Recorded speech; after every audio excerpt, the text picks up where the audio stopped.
Bapak-bapak, di sini saya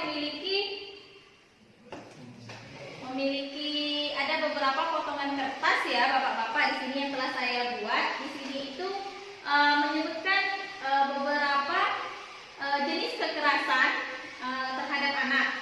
Jadi saya minta nanti kepada Bapak mungkin menyebutkan 3 jenis-jenis gejala tersebut, dan Bapak-bapak letakkan di flip chart kita. Di sini ada tanda-tanda terjadi kekerasan seksual. Pertama terbagi menjadi 3, yakni terjadinya gerakan yang tidak wajar, terus dilihat dari gejala fisik, dan terjadi tanda atau gejala psikis. Jadi Bapak-bapak nanti ambil flip chart potongan kertas ini, Bapak tandakan di masing-masing gejala ini ya Pak.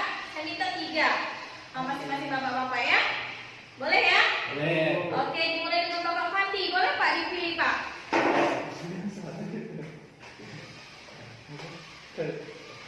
Ya, tanda kekerasan seksual. Gejala fisik, gejala psikis. Pak bukan di situ Pak, nih Pak, psikis. Oh, psikis. Iya, terima kasih. Ada yang jatuh ya Pak? Iya. Baiklah, Pak Denny coba Pak. Ambil 3 Pak. 1. 2. Tuh gejala fisik.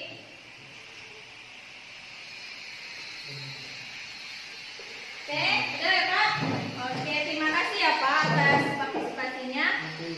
Di sini kita lihat nih untuk jawaban Pak Fandi. Di sini tadi ada wajah pusat pasi. Wajah pusat pasi kira-kira itu gejala gerakan tak wajar atau gejala fisik atau gejala fisik psikis ya Pak? Wajar. Tidak wajar. Benar apa benar? Benar. Benar apa salah ya Pak? Jadi sebelum kita bahas ini, saya jelaskan dulu ya. Di sini itu ada tanda-tanda terjadinya kekerasan seksual ya Pak. Yang pertama dilihat dari gerakan yang tidak wajar.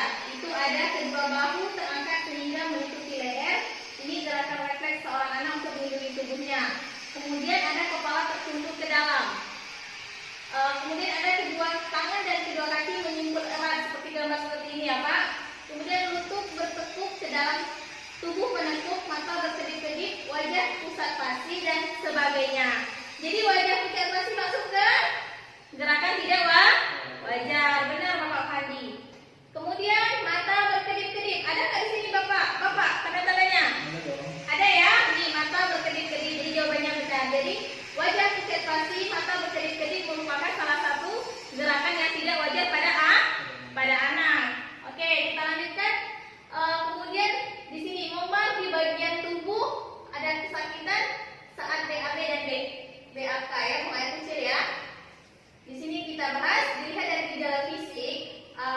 Anak yang mendapatkan kekerasan seksual itu biasanya sakit jika memakai celana dalam, mengeluh kesakitan pada saat BAB atau BAK, kemudian cedera pada buah dada, bokong perut bagian bawah, paha dan sekitar alat kelamin ya.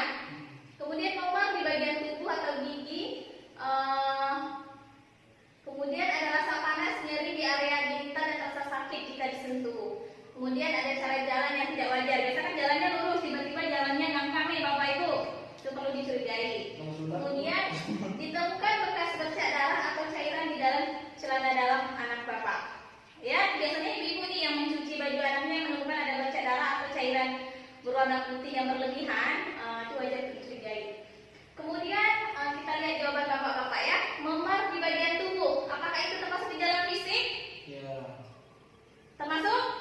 Iya, memar di bagian tubuh nih. Ada bacanya di sini tadi, memar di bagian tubuh atau cedera pada gigi atau gigi tanggal. Benar, jawaban Pak Fandi, bagus. Kemudian kesakitan ketika BAB atau BAK. Ada nggak di sini Bapak Ibu?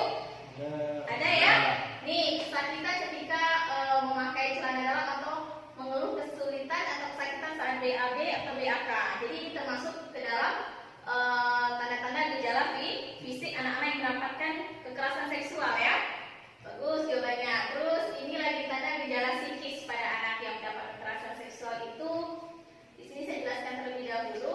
Biasanya anak berubah sikapnya dari yang periang bercerita tiba-tiba jadi pendiam. Anak yang mengalami cemas, gelisah atau rasa takut yang berlebihan.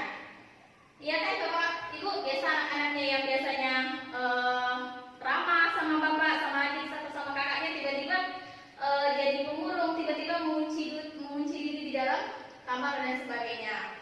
Kemudian menunjukkan keluhan-keluhan fisik yang tidak dapat dijelaskan penyebabnya, seperti tiba-tiba anak bapak pusing, mual, muntah tiba-tiba di pagi hari. Biasanya tuh ibu-ibunya nih cepat curiga nih kenapa tiba-tiba anaknya mual, pusing.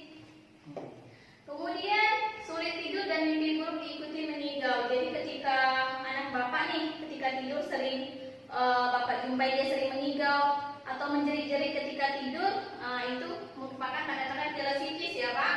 Kemudian perilaku kemunduran, misal ibu jari, kemunduran kemampuan bicara atau mengompol. Biasanya anak-anak yang mendapat kekerasan seksual itu seharusnya di umur yang seusianya dia sudah bisa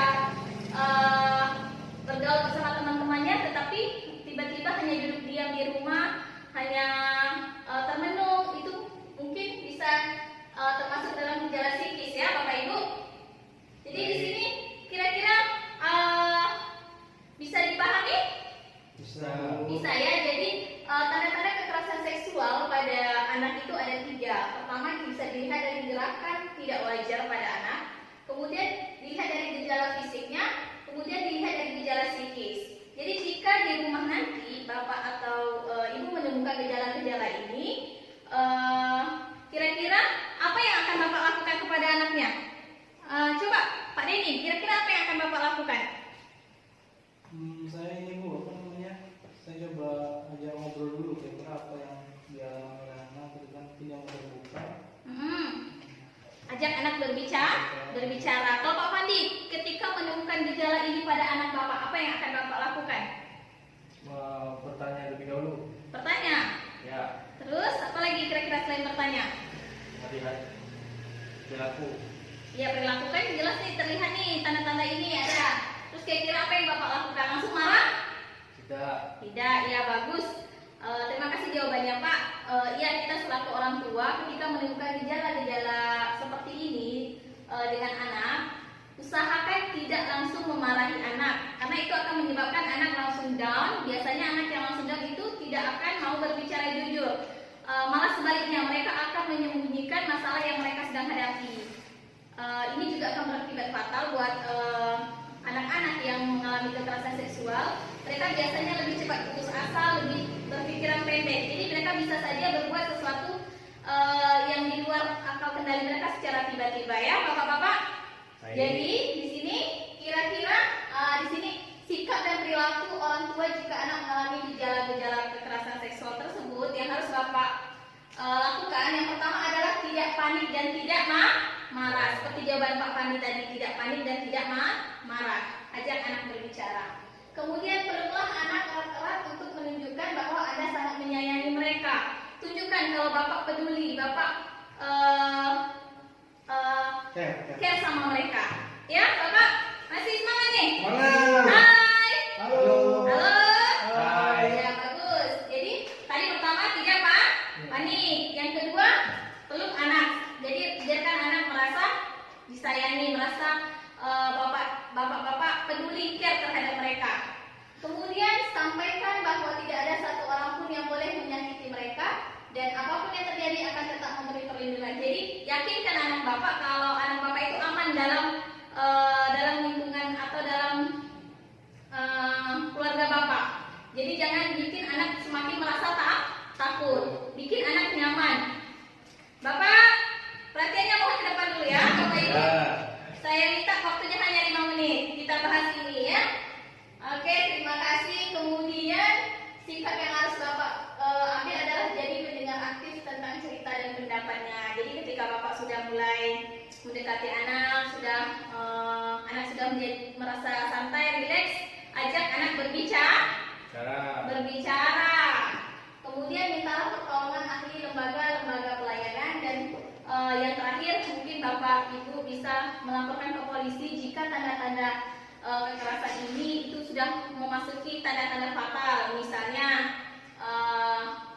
anak tadi mual, pusing, berulang-ulang, atau ketika diperiksakan ke rumah sakit ternyata ada tanda-tanda kehamilan dan sebagainya ya, atau anak yang tidak mau berbicara sama sekali, kelihatan sangat putus asa, mungkin Bapak Ibu bisa meminta pertolongan atau diskusi bersama lembaga-lembaga terkait ya. Di sini kita bisa Bapak Ibu bisa curhat atau cerita kepada saya selaku pendamping. Nanti kita diskusikan bersama ke dinas terkait mengenai masalah yang anak Bapak hadapi ya. Jadi jangan panik ya Bapak Ibu. Ya. Iya. Jadi dari materi kita hari ini kira-kira Bapak Ibu ada pertanyaan? Tidak. Paham ya, mengerti ya? Ah. Jadi hari ini kita telah membahas tentang tanda-tanda kekerasan seksual pada anak dan bagaimana Bapak Ibu menghadapi perilaku atau tanda-tanda kekerasan tersebut ya. Tadi ada berapa Pak Panji caranya? 3. Itu tanda-tanda kekerasan. Kalau cara untuk menghadapinya? 5. Ada banyak nih ya Pak. Nah, terus makasih jawabannya. Saya rasa untuk pertemuan kita kali ini cukup sampai di sini ya. Ya. Langkah kelima kita ya, sampai di sini dulu ya. Nanti kita pertemuan berikutnya kita akan lanjut untuk langkah ke-6. Ya, Bapak Ibu. Semangat ya. Semangat. Alhamdulillah, semoga sedikit yang saya berikan ini itu bermanfaat untuk Bapak Ibu. Jadi ketika di rumah nanti sudah bisa melihat nih, adakah perilaku-perilaku yang tidak sewajarnya terjadi pada anak Bapak Ibu ya. Ya. Baiklah, akhir kata saya ucapkan terima kasih. Jika ada kesalahan atau penyampaian yang kurang berkenan di hati Bapak-Bapak, saya ucapkan minta maaf. Akhir kata, alhamdulillahirabbil alamin. Assalamualaikum